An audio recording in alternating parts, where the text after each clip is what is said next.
ஹே hi guys. ZN ஷோஸை subscribe பண்ணாதவங்க subscribe பண்ணிக்கோங்க. பக்கத்தில் இருக்க பெல் ஐக்கானை கிளிக் பண்ணிக்கோங்க அண்ட் ஃபாலோ பண்ணாதவங்க ஃபாலோ பண்ணிக்கோங்க. ZN ட்ராமாஸ்னே நமக்கு ஒரு சேனல் இருக்கு.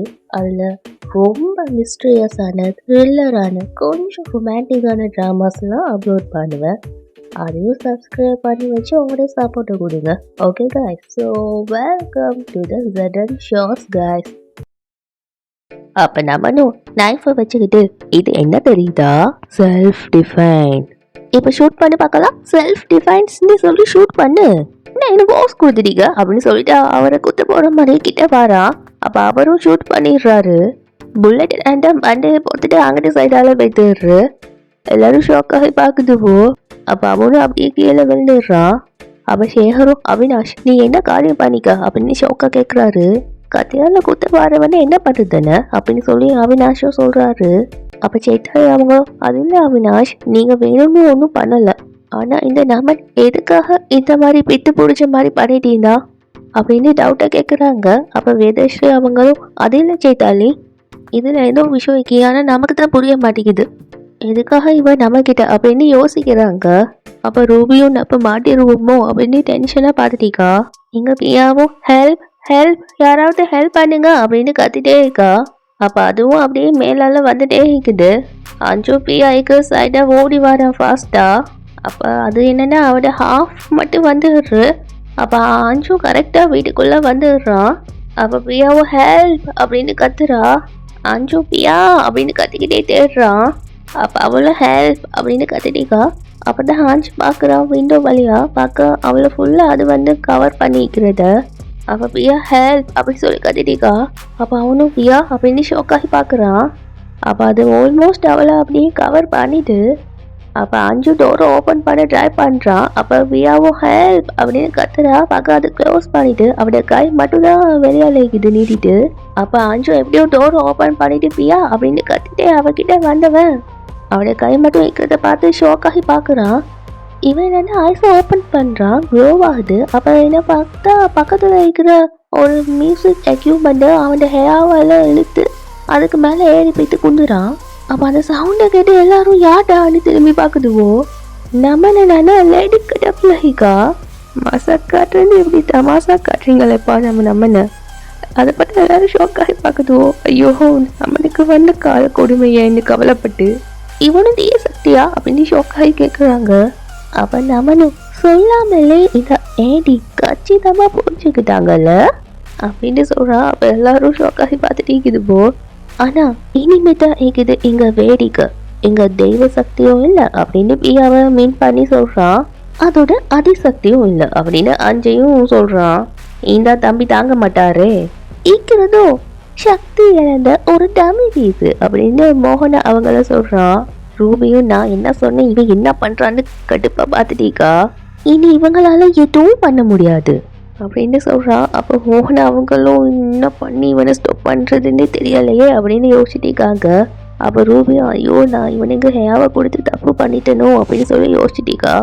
அப்போ நம்மனும் ரூபியை பார்த்து ரூபி உன்னோட மேட்டர் முடிஞ்சுது, நீ தான் உன்கிட்ட இந்த சடையை என்கிட்ட கொடுத்துட்டியே அப்படின்னு பத்தாத குறைக்கு அவளை வேற காட்டி கொடுத்துட்டான். கிட்ட வாங்க வந்து முடிஞ்சா மோதி பாருங்க. அப்ப எல்லாரும் ஷோக்காகி பார்த்துட்டு இருக்குதுப்போ. அவ என்னன்னா ஜம்ப் பண்ணி முன்னால வந்து நிக்கிறான். அப்ப பியா வந்து கையை நீட்டிருக்காளா, அதையும் அது வந்து கவர் பண்ணுது. அப்ப அஞ்சு என்ன பண்றதுன்னு புரியாம பார்த்துட்டு இருந்தவன் அவனுடைய கையை ஃபாஸ்டா பிடிச்சிடுறான். அவளை டச் பண்ணாதான் அவனோட பவரே வெளியால வந்துடுமே, அதொன்னே அவளை பிடிச்சி இழுக்கிறான். அப்ப அவளும் அதுல இருந்து வெளியால வந்துடுறா. அவளை கவர் பண்ணிட்டு என்னன்னா அவன் கிட்ட வருது. அப்ப அவன் என்னன்னா அவனை கை நீட்டுறான். நீட்டின உடனே அவனோட பவர் எல்லாம் அது என்னன்னா எல்லாமே போய்த்துடுறு. அவ பியாவும் கன்ஃபியூஸ்டாகி அதை பார்த்துட்டீக்கா. பார்க்க அது என்னன்னா அப்படியே அங்கேருந்து போய்த்துடுறு. அப்ப அஞ்சும் பியாவை பாக்குறான். அப்ப பியாவும் அவனை பாக்குறா. அப்ப ரெண்டு பேரும் ஒருத்தர் ரொமான்டிக்கா பார்த்துட்டீக்குவோ. அப்படி ரொமான்டிக்கா பார்த்துட்டு இருந்தாலே அந்த ஃபிளாஷ்பேக்கு பொறுக்காதப்பா. அந்த வீணா போன ஃபிளாஷ்பேக் வந்து பியாட மைண்டுக்குள்ள வந்ததும் அவளும் அவங்கிட்ட இருந்து தள்ளி வந்துடுறா.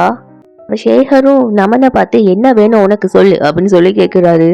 அது வேணும் இது வேணும்னு நான் வந்து கேட்ட போலாம், ஒருத்தர் கூட என்ன சீண்டவே இல்லை, ஆனா நீ உன் அடையாளத்தை எனக்கு கொடுத்து நீ எனக்கு எவ்வளோ பெரிய ஹெல்ப் பண்ணிக்க அப்படின்னு சொல்லி ரூபியை பார்த்து சொல்கிறான். அப்போ மோகன் அவங்களும் ரூபியை முறைச்சி பார்த்துட்டிக்காங்க, நீ பார்த்த வேலை தானா இதுன்னு. நான் விரும்பின விஷயத்த நீங்கள் எல்லாரும் என்கிட்ட இருந்து பறிச்சிட்டீங்க.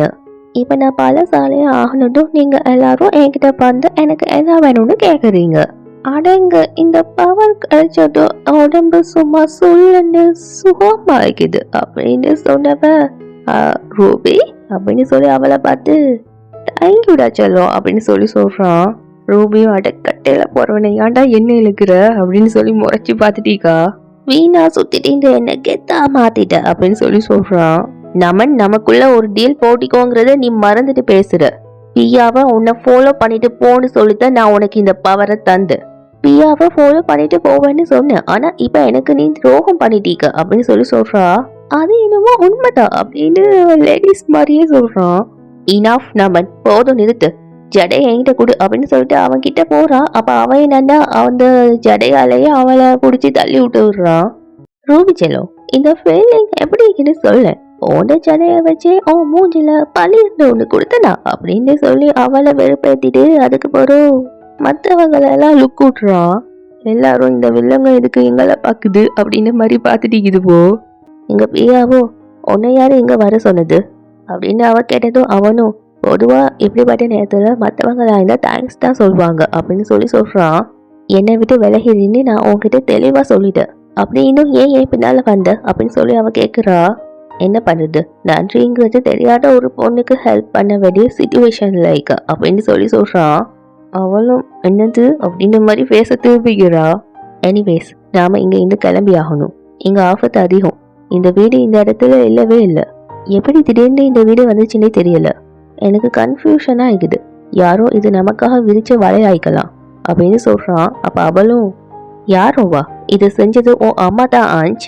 என் அம்மாவோட நான் சேரக்கூடாதுங்கிறதுக்காக உன் அம்மா உன்னை இந்த இடத்துக்கு அனுப்பி வச்சிருந்தா கூட இருக்கலாம் அப்படின்னு அவ சொல்றா. அப்ப அவனும் என்னை தடுத்ததே அவங்க தான் அப்படின்னு சொல்லி சொல்றான். நடந்ததை மறக்கவே மாட்டேன், என் அப்பாட உயிரை பழிக்க முயற்சி செஞ்சவன் தானே நீ அப்படின்னு சொல்லி நடந்தது என்னன்னு தெரியாம சொல்றா. ஐயா, அதை நானா செய்யல, அப்ப என்னை யாரும் கண்ட்ரோல் பண்ணிட்டு இருந்தாங்க, மோகன மம்மி தான் பண்ணாங்கன்னு தெரியாம வேற அவ சொல்றா. அப்ப அவளும் இதை சொல்லி நீ தப்பிக்கலான்னு நினைக்காத, உண்மையிலேயே உன்னை யாராச்சும் கண்ட்ரோல் பண்ணினா அந்த வேலையை செஞ்சது கூட உன் அம்மாவா தான் இருக்கும் அப்படின்னு கரெக்டா சொல்றா. இந்த வீட்டுல இருக்கிற எல்லார் மேலையும் நான் வெறுப்பு கொண்டேன். ஆசை காட்டி என் மேரேஜ் எல்லாரும் நடக்க விடாம தடுத்தீங்க, என்ன கருணையே இல்லாம அடிச்சு துவச்சிங்க, என் ஊரை சேர்ந்தவங்க முன்னால என் பேரை டேமேஜ் ஆகுனீங்க அப்படின்னு மற்றவங்களை பார்த்து சொன்னவன் மோகன் அவங்கள பார்த்து, ஏடி ஆனா நான் உங்களை இந்த விஷயத்துல மன்னிச்சு விட்டுடுறேன், ஏன்னா நீங்க தான் பியா கூட என்ன சேர்த்து வைக்க அட்லீஸ்ட் ட்ரை பண்ணீங்க. அதே சமயம் சைட் கேப்ல நீங்களும் என்ன அடிச்சீங்க, அதுக்கு அப்புறம் இங்கிது அப்படின்னு சொல்றான். ஒரு தாயா இருக்கிறவங்க இந்த மாதிரி தான் பண்ணிப்பாங்க, அதனால எனக்கு உங்க மேல எந்த கோபமும் இல்லை ஏண்டி.